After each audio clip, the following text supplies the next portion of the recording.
네, 2024년 1월 7일 이정훈입니다. 낙준연대에서 낙석연대로.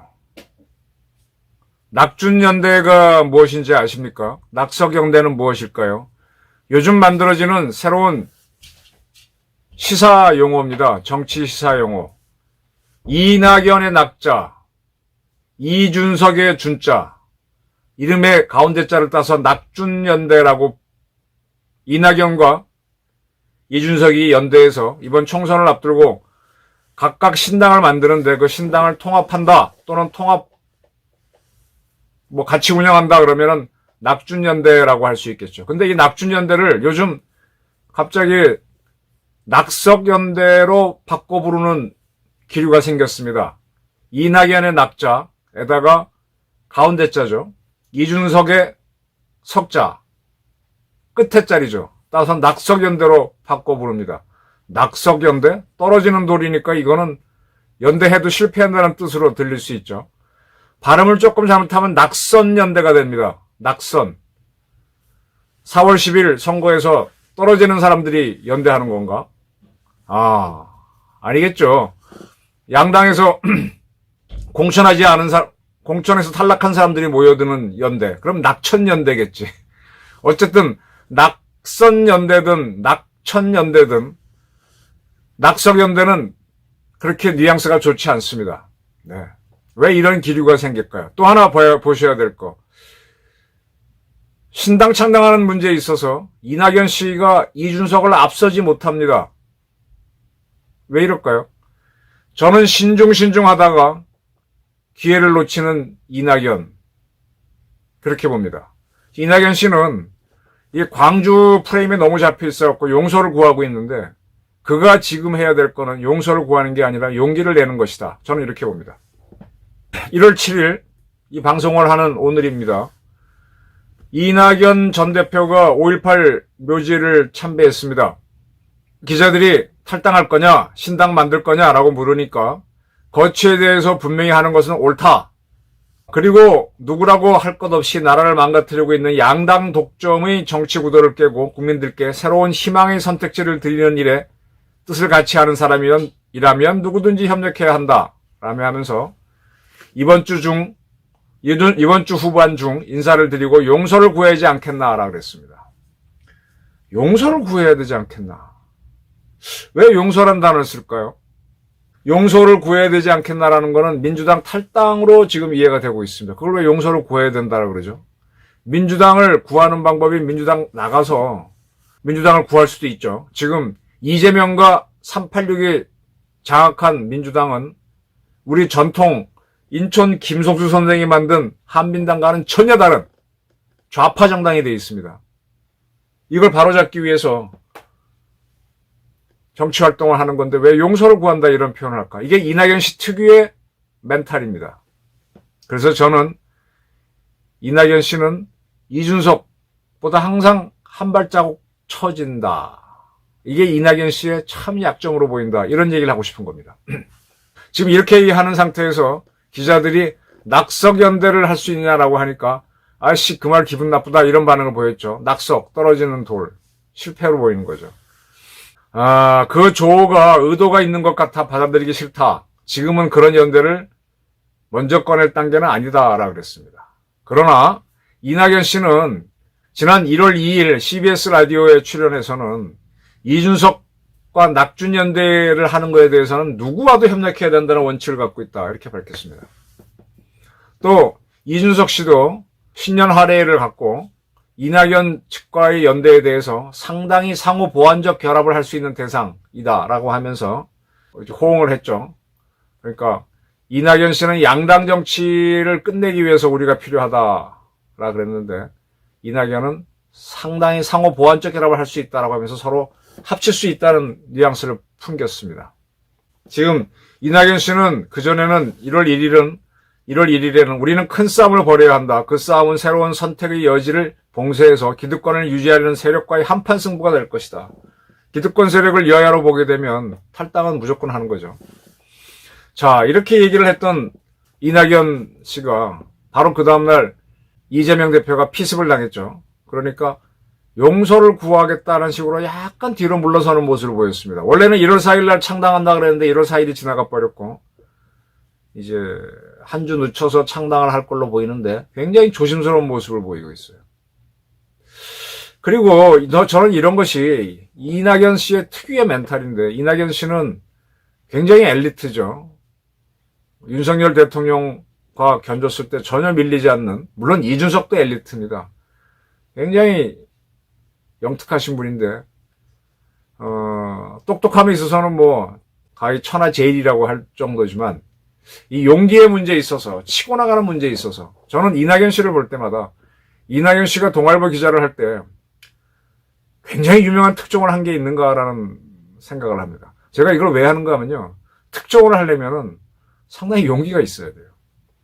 발상부터가 달라야 되고, 그 다음에 그걸 확인해 들어가는 과정에서 상당히 집요하고, 그거를 기사화하려면은 회사 내에서 부닥치는 세력을 다 뚫어내는 용기가 있어야 됩니다.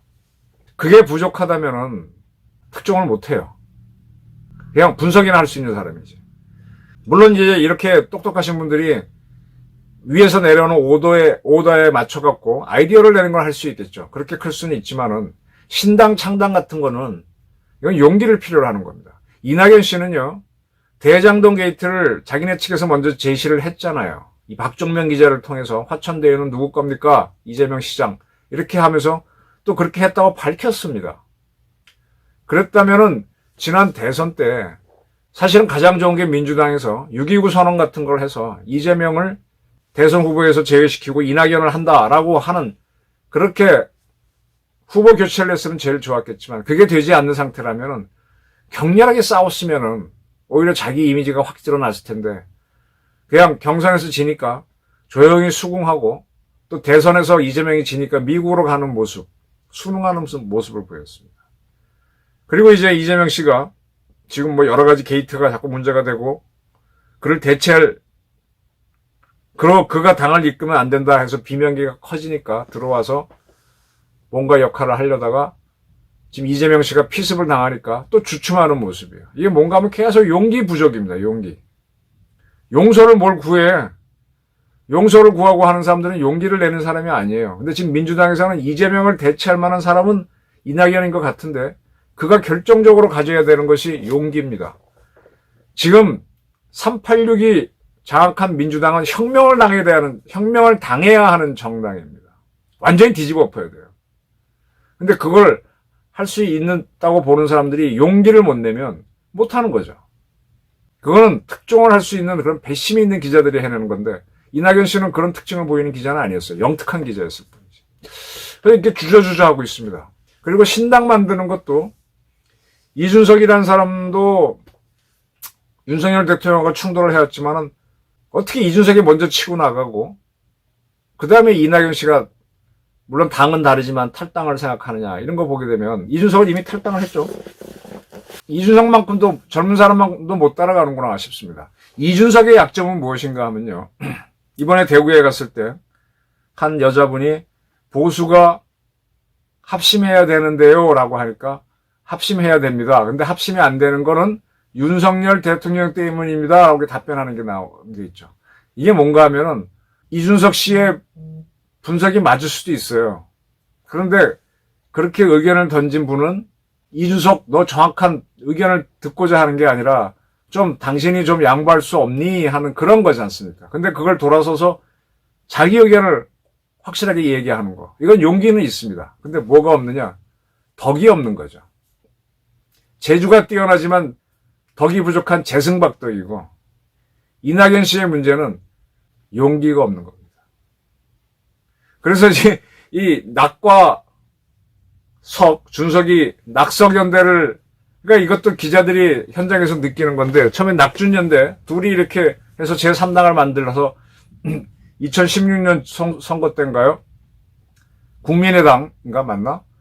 안철수, 그 다음에 박지원 씨가 만들었던 당이 제3당으로 확 뜬 적이 있었는데, 일시적이긴 하지만 그런 게 가능하겠냐라고 할 때 결정적으로 덕이 부족하다는 거 하고 용기가 부족하다는 게 나옵니다.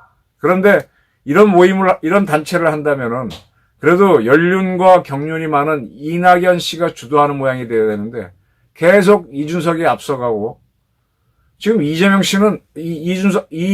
씨는 민주당에서 이재명의 캐리어하고 이낙연의 캐리어를 보게 되면 이낙연이 훨씬 위죠. 총리까지 지냈는데. 근데 자기 당에서 소수 세력으로 전락해버렸어요.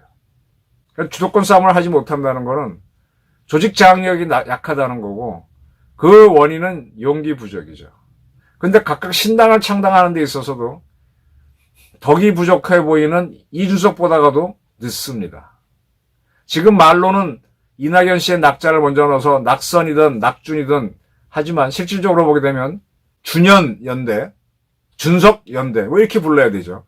이준석이 오히려 치고 나가니까. 그래서 저는 지금 이낙연 씨가 민주당을 탈당하지 않고는 못 빼깁니다. 무조건 탈당해야 돼요. 근데 굉장히 주저주저합니다. 햄릿형이죠. 햄릿형이기 때문에 이낙연 씨가 나가서 깃발을 들어도 그렇게 많은 세력은 오지 않겠다. 폭발적인, 어떻게 보면 노무현처럼 팍팍 연설해야만 국민 반응도 오면서 그에 따라 민주당에서 공천 못 받은 사람들이 몰려오면서 뭔가 해보려고 할 텐데 이렇게 고민하는 햄릿형으로 가게 되면 누가 오겠나 이거예요. 저는 이것이 민주당 계열로 내려온 정통 민주 세력에서는 또 하나의 불행이라고 봅니다. 386과 이재명은 지금 신화가 다 벗겨진 사람이죠. 형수하고 욕하고 싸우고 형하고 싸우고 그럴 수는 있어요. 다 이해가 되는데 너무 인간성이 드러났고 부인 문제, 자녀 문제 다 본인 문제 다 드러났잖아요. 저 사람은 더 이상 카리스마를 갖기 어려워졌죠. 근데 386이 차지하고 있습니다. 아바타로 이재명이 활동하는데 그걸 누가 대체를 해줘야 되는데 이낙연 씨가 그럴듯하긴 한데 용기 부족이다. 그러면 이거는 한국 전통 민주당사에서의 하나의 불행한 일이 되는 거죠. 이번 4월 총선에서 이재명을 대체할 만한 사람이 없다라는 것, 그 한다는 사람도 배심이 없다는 것, 그래서 낙석 연대가 만들 가능성이 높다는 것, 이것이 하나의 제가 보는 이번 4월 총선의 하나의 예측입니다. 이낙연이라는 사람 정도만 준비해온 민주당의 비극. 지난 대선에서는 이재명이라는 사람을 내세워야 했던 것이 민주당의 비극이라면 민주당의 모순이 극도로 드러난 지금 대체할 사람이 햄릿 같은 이낙연이라는 게 큰 비극이 될 수 있다. 이렇게 보는 겁니다. 물론 이준석 씨가 얼마나 돌풍을 일으킬지 모르지만은 그 또한 이 포용력 부족에서 드러나는 문제 때문에 보수를 껴안기에는 한계가 있을 것이다. 이낙연과 이준석이 낙석연대, 낙준연대 무엇을 맺든 간에 큰 의미는 없겠구나. 이렇게 조심스럽게 예측해 봅니다. 낙석연대에 그런 조가 등장했다는 거 한번 주목해서 보시기 바랍니다. 감사합니다.